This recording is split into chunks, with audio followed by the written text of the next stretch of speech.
Nous allons parler du premier sujet Togo. Jean-Pierre Fabre, désigné candidat de l'Alliance nationale pour le changement. Le parti était en congrès les 18 et 19 octobre dernier. Et à l'issue du congrès, un congrès sans suspense, sans surprise d'ailleurs, Jean-Pierre Fabre a été désigné candidat du parti pour la présidentielle de 2020. Il a accepté, bien sûr, de représenter donc son parti à cette élection. Firmin, tel que je le disais, c'est sans surprise que Jean-Pierre Fabre a été porté candidat du parti. Oui, bien évidemment, sans surprise, parce que c'est le contraire ou le fait qu'on aurait peut-être choisi une autre personne aurait été une surprise. Parce que c'est le candidat naturel, comme eux-mêmes ils le disent. Parce que quand on voit le parti et tous ceux-là qui composent ce parti, c'est Jean-Pierre Fabre qui est en bonne posture sur le plan physique, par exemple. C'est celui-là qui a une certaine élégance. Donc, par rapport à l'élégance, oui, je dis élégance. Parce que si peut-être il était aux États-Unis, peut-être on travaillerait bien sa forme. Parce que chez les Occidentaux, c'est une forme qui compte beaucoup. Il faut une certaine classe. Quand on voit physiquement Jean-Pierre Fabre, il a au moins cette posture. L'autre chose, pourquoi oui, bien sûr, je l'assume. Pourquoi on choisit aujourd'hui Jean-Pierre Fabre? Parce que peut-être pour eux, c'est lui qui arrive toujours à faire de bons scores depuis 2010, 2015. Pour le parti, je dis, 2010, 2015. Est-ce que c'est Fabre ou le parti? Oui, c'est lui. En 2010 et 2015, comme vous le dites, ce n'était pas l'ANC en tant qu'ANC. Il y avait CAP 2015 en 2015. Il y avait, comment ils appellent ça, en 2010... qu'ils avaient formé le FRAC en 2010. En 2010, pas Fabre. Oui, c'était pas lui, mais c'était lui, c'était la personne. Vous savez, les Togolais, ils votent beaucoup la personne, ils votent beaucoup l'individu. C'est ce qu'ils ont essayé de démontrer en 2010 et en 2015. Pour le moment, c'est lui qui fait de bons scores pour eux. Mais l'autre chose, est-ce que c'est bien de choisir Jean-Pierre Fabre aujourd'hui si en 2010, ça n'a pas marché, en 2015, ça n'a pas marché? Mais entrons un peu dans l'histoire, quand nous voyons peut-être en France, Mitterrand a été plusieurs fois aux élections présidentielles face au général de Gaulle 2 fois, et la troisième fois il a rempilé. Quand vous voyez Jacques Chirac, il a été candidat à la présidentielle de 87 face à Mitterrand, et en 95 aussi il a été 2 fois. Donc pour lui, c'est la deuxième fois qu'il a rempli. En fait, c'est pas mauvais en soi, sauf que aujourd'hui la situation politique est tellement compliquée. Et est-ce qu'il faudrait pas changer de paradigme par rapport à la personne de Jean-Pierre Fabre? Chris Ega, Jean-Pierre Fabre, c'est le cheval gagnant de l'ANC? Écoutez, c'est ce que l'ANC pense. Et moi, je n'ai pas les éléments pour le contredire, mais seulement je constate qu'il est présent partout, à toutes les élections, les législatives, c'est lui, les présidentielles, c'est lui, les communales, c'est lui. Moi, je crois que cette omniprésence d'un individu à la tête de son parti ne construit pas un système. Or, il faut que nous allions à la conceptualisation de nos réalités en Afrique en général. Il y a souvent des agrégats autour ou bien des fixations par rapport aux individus. Peut-être qu'on dit qu'on ne change pas l'équipe qui gagne, mais seulement ce que je déplore chez lui, c'est que il n'a pas de leçon à donner aux autres. Alors, lorsqu'il dit, par exemple, en sortant, je suis sûr qu'on va en reparler tout à l'heure, mais dès qu'il est choisi, la première chose, ses premières déclarations sont du genre il ne faut pas que d'autres se présentent, etc. Mais ce qu'il oublie, c'est que comme c'est Joailles l'ont poussé devant, il y a aussi sans doute les militants des autres qui le poussent les autres aussi devant. Donc il n'a pas le droit de refuser aux autres ce que lui, il cherche ardemment. C'est sur ce point-là que je le prends à défaut. Sinon, s'il sait convaincre ses militants, s'il sait convaincre ces différentes ceux qui le soutiennent pour que chaque fois ce soit lui et qu'il soit mis en avant, mais je crois que c'est lui qui a créé son parti. c'est lui qui le gère de cette façon-là. Non, moi, je n'ai pas de reproche à lui faire dans ce sens-là. Comme quoi, pourquoi c'est lui, pourquoi pas un autre. Mais seulement ce que je retiens, c'est que il n'a pas de leçon, les autres n'ont pas de leçon à recevoir de lui. Ambroise, est-ce que Jean-Pierre Fabre, quand on met tous les autres dans la balance, il a plus d'atouts? Tous les autres, c'est-à-dire? C'est-à-dire tous ceux de l'ANC qui potentiellement peuvent être candidats du parti. Moi, je vois oui, Ganvi, Georges Lawson et tout.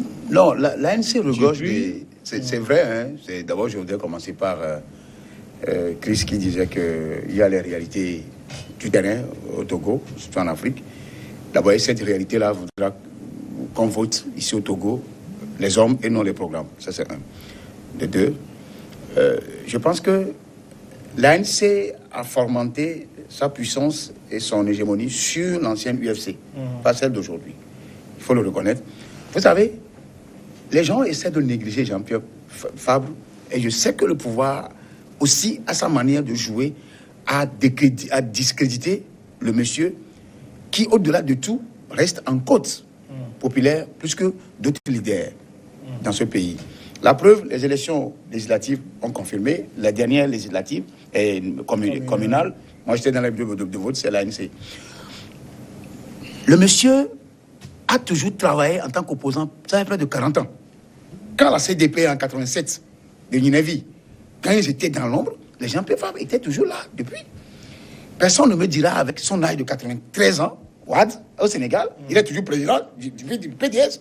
Mais le gars a fait plus de 50 ans en politique.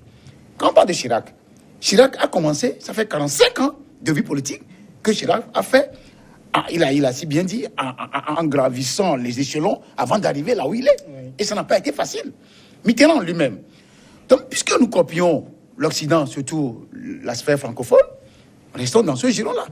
Sauf qu'ici, c'est celui qui est tenace devant. Faire la politique au Togo n'est pas du chocolat. Hein. Ça, il faut pas. Ne deviens pas politicien, tout le monde. Hein. Être politicien au Togo avec des gaz à la maison, ce que Fabre a vécu devant ce régime. Même être journaliste. C'est vrai que Fogna Singbe ne voudra pas qu'on touche à un journaliste. Ça, je lui dois ça, parce que même il y a des gens qui ne voudra pas. Avec les Djoua, les Arigba, il y avait des gens qui avaient hésité dans l'ombre, qui faisaient du n'importe quoi. Même Ernest, en son temps, bon, lui ne s'attaquait pas au journalisme, mais je dis que le monde a tellement évolué, une certaine civilité, que je ne crois pas que Faure voudra qu'on touche à un journaliste. Et ça, je lui concède ça. Sauf que quand nous sommes dans une dictature, tout est possible. Jean-Pierre Fabre a combattu dans le feu, dans le sang, dans l'eau. Il a combattu dans toutes ces sphères-là. Il ne faut pas... Et on essaie de dénigrer le monsieur qui a résisté. Des fois, on colle des choses que moi, je vérifie. Hein. On a pris tel agent. Moi, je ne vois aucun politique de l'opposition en Afrique qui n'ait jamais prendre de l'argent chez un autre président africain. Autant de Bongo. Moi, je ne peux pas citer des noms ici. On essaie toujours de discréditer la personne, mais au score, c'est lui qui fait le mieux. D'accord. Moi, je dis, c'est pas qu'il n'y a personne au sein de l'ANC, mais qu'est-ce qui incarne l'ANC en termes de leader?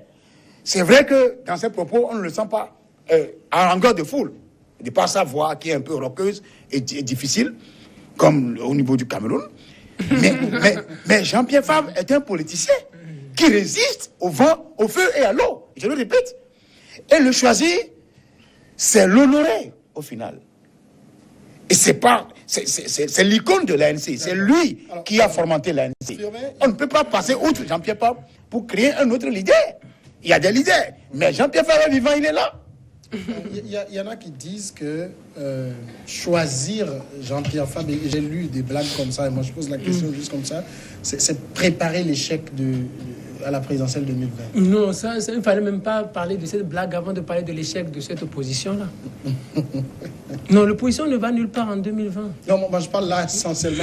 Oui, je ne parle pas de toute l'opposition. Oui, toute l'opposition, c'est-à-dire, quand on va regarder par exemple, même avant de parler de toute l'opposition, c'est Jean-Pierre Fabre. Il est allé, par exemple, à la présidentielle en 2010, face à Fogna Singbe. Il a été battu. En 2015, il a été battu. Et aujourd'hui, regardez. Il estime avoir été triché. Il estime avoir été... Bon, moi, je suis journaliste, je suis un républicain respectueux des règles de la République et des institutions de la République. C'est la CENI... Mais le journaliste fouille pour savoir si ce que l'officiel dit est vrai. Oui, écoutez, je n'ai pas la preuve que Jean-Pierre Fabre a gagné les présidentielles de 2010 et 2015. Il n'a pas la preuve non plus. La CENI et la Cour constitutionnelle ont proclamé Faure Gnassingbé vainqueur des scrutins. Et donc, moi, en ma qualité de journaliste, je m'en tiens à ça. C'est grave. Donc, si vous avez les preuves, alors non, vous je ne dis pas que j'ai les preuves. Mais t'en tenir strictement à ce que, sans chercher à fouiller, si c'est la vérité, c'est grave. Non, c'est ce qu'il a dit. Non, j'ai dit. Il s'en tient à ça et ça arrive à je m'en tiens à ça parce que je suis un républicain respectueux des règles. Ah là, ce n'est pas du mon pays. Donc peut-être c'est vous qui n'êtes pas journaliste. Peut-être vous confondez. Tu vois, il a détaillé. Vous confondez les rôles. Donc moi je dis. Il veut se limiter à ça. Moi je dis simplement que aujourd'hui, vu les deux résultats que nous avons obtenus, au Togo bien sûr, aux législatives, où UNI est sortie gagnante, au local, où UNI est sortie gagnante, je vois mal l'ANC battre UNI s'il advenait que UNI positionne Faure Gnassingbé vainqueur du scrutin de 2020. Vous savez, Jean-Pierre Fabre, bien sûr, il a les qualités peut-être que requiert l'ANC, mais il n'a pas les qualités pour gagner Faure Gnassingbé.